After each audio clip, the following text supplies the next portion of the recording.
Today I'm joined by David Tinnion, who is the Chief Operating Officer of London Youth Rowing, otherwise known as LYR. Could you tell us briefly about your organisation? Yeah, sure. So, London Youth Rowing, we're a charity, and we exist to help open up the sport of rowing to young people who wouldn't normally get the opportunity to take part. And hopefully, through doing that, give them the opportunity to be physically active and to develop skills for life that are going to sort of serve them, in rowing and beyond as well. What are the benefits to companies of striking partnerships with sports initiatives that deliver purpose?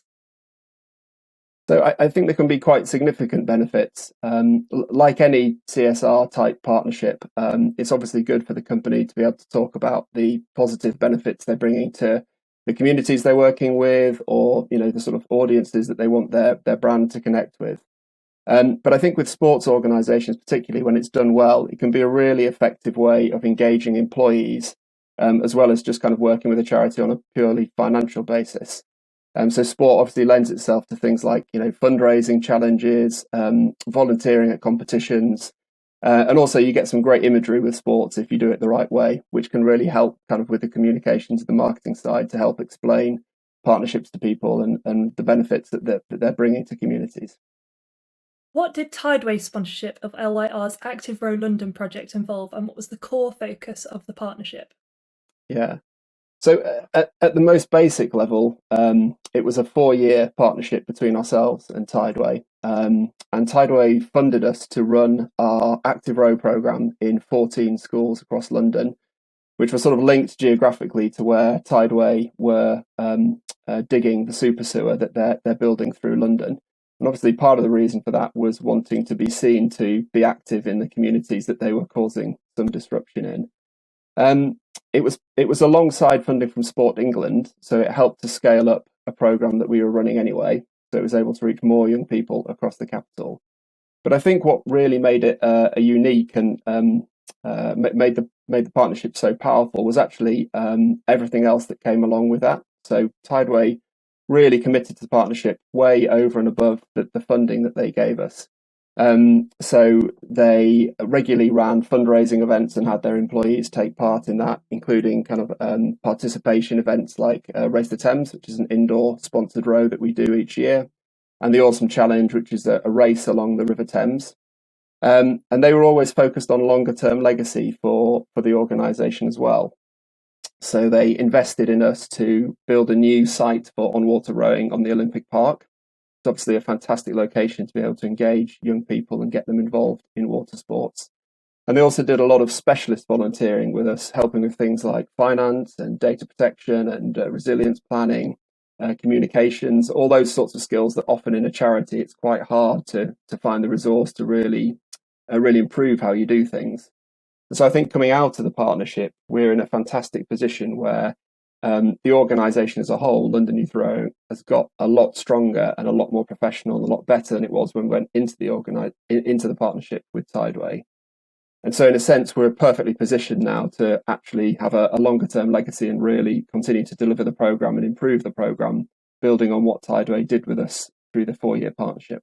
How does LYR incorporate athletes such as Olympic and/or Paralympic rowers into its operations, and does this help with boosting awareness of the charity's activities? Yeah, so we've had a number of links with Olympians and Paralympians over the years, and obviously for rowing, that is the kind of the pinnacle of the sport, and it definitely does help with boosting people's awareness of London Youth Rowing and what we're trying to do. Because clearly, if you've been at the very top of the sport in the Olympics and the Paralympics, people understand within the rowing world, and actually importantly beyond the rowing world, who you are. And if you can share some of the message of what London Youth Rowing is trying to do in terms of really engaging at the absolute grassroots, then that is hugely helpful.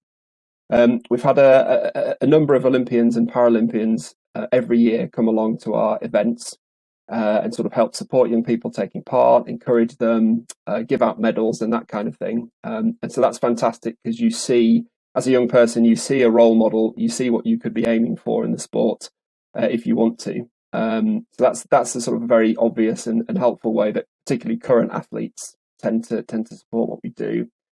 And then often when athletes kind of have finished their careers and want to give something back to the sport, we tend to form links with them there as well. So, for example, Ellen Buttrick, who was part of the GB para rowing team and won a gold at Tokyo earlier this year. Sorry, last year, 2021. She's done quite a bit to support our new program up in Yorkshire. For example, going up to support at the event that we ran for the schools that had joined the program last December. We've got a member of the GB rowing coaching team is on our board as a trustee, and we've had international rowers previously on our board as well. So again, they're bringing that network and that awareness of the sort of the elite end of the sport into what we do that way. And we've also got Andy Triggs Hodge currently as a member of staff and previously as a volunteer for us. He's a three-time Olympic champion, so within the rowing world, he's somebody who's incredibly well known. And it's absolutely fantastic because now he's spending all day, every day working for us and literally trying to really promote the entirely the other end of the sport and get young people engaged into rowing for the very first time. And obviously for, 10 plus years, it was his absolute, his life and his day to day. So, it kind of comes full circle, and it's, it definitely is a massive, massive benefit for us when current athletes and past athletes support what we do. Amazing. Do you think that sports such as rowing are overlooked as an area for business activity, and what are the benefits of engaging with these spaces? Yeah, I think they are possibly a little bit overlooked, and obviously it's a bit of a challenge because they don't have the profile with the general public that football or rugby or cricket would have. Um, and the number of people taking part on a regular basis is obviously a lot lower. But I think there still is something to do. The organisations could do more with, and I guess a good example would be something like the boat race. That is a huge event. It attracts massive commercial sponsorship, and historically, brands have wanted to be associated with that. Um, but it tends to sort of look and feel the same each year. And I think we're beginning to help with changing that through some of the support we've had from the boat race in the last couple of years, where the project in Leeds that I mentioned is partly funded by them and by the Henley Royal Regatta Charitable Trust. And in a way, the showcase that we can offer in terms of the sport being opened up to young people from entirely different backgrounds and for the first time, engaging with the sport gives a whole different perspective on an event like that. So again, I think there probably is more that organisations could do and start to build some of the positive associations about the sport, but also kind of maybe a more interesting message about how that's being opened up to new audiences and not just the sort of the traditional people who we all associate rowing with. What potential does LYR have for boosting the public visibility of rowing and its popularity as a sport via engagement with young people? Yeah, I think it's. I think this is kind of fundamentally what we're trying to do. That's the mission of the charity, really. And in a way, success for us would be that everybody in the country feels, firstly, they're aware of rowing as a sport. Secondly, they feel empowered to try it. And thirdly, they actually have a practical way of doing that. Now, obviously, that's a massive challenge. But through some of the things I've talked about, like having, role models engaged through our programs, making people aware of the sport through coverage and actually helping young people to take part as well, I think we can start to spread the word. But also, actually, one of the things that's happening more and more is that, the example we've set and other organisations like us are setting of trying to get more young people and more diverse young people involved in the sport. We're beginning to see more and more rowing clubs and more organisations like us springing up around the country and trying to actually, take on this challenge, I guess. So I think there is real potential around it. We'll never be able to do it all ourselves. So we want to support those organisations that are starting to take on the challenge as well. And really importantly, to bring in non-rowing audiences as well, because no point just talking to rowers. We already know the benefits that the sport can bring. We need to be talking to other people as well. And a massive focus for us has to be around communications and how we can get our message out there more. But I think there's a lot of potential. And once people see that it can be a sport that's open for everybody, I think it could really snowball from there because it is a fantastic sport for young people to take part in. As you mentioned before, diversity is quite an important part of your group. So, based on your experiences, how crucial is inclusivity in modern sports and sports businesses? Yeah, I think it's absolutely vital.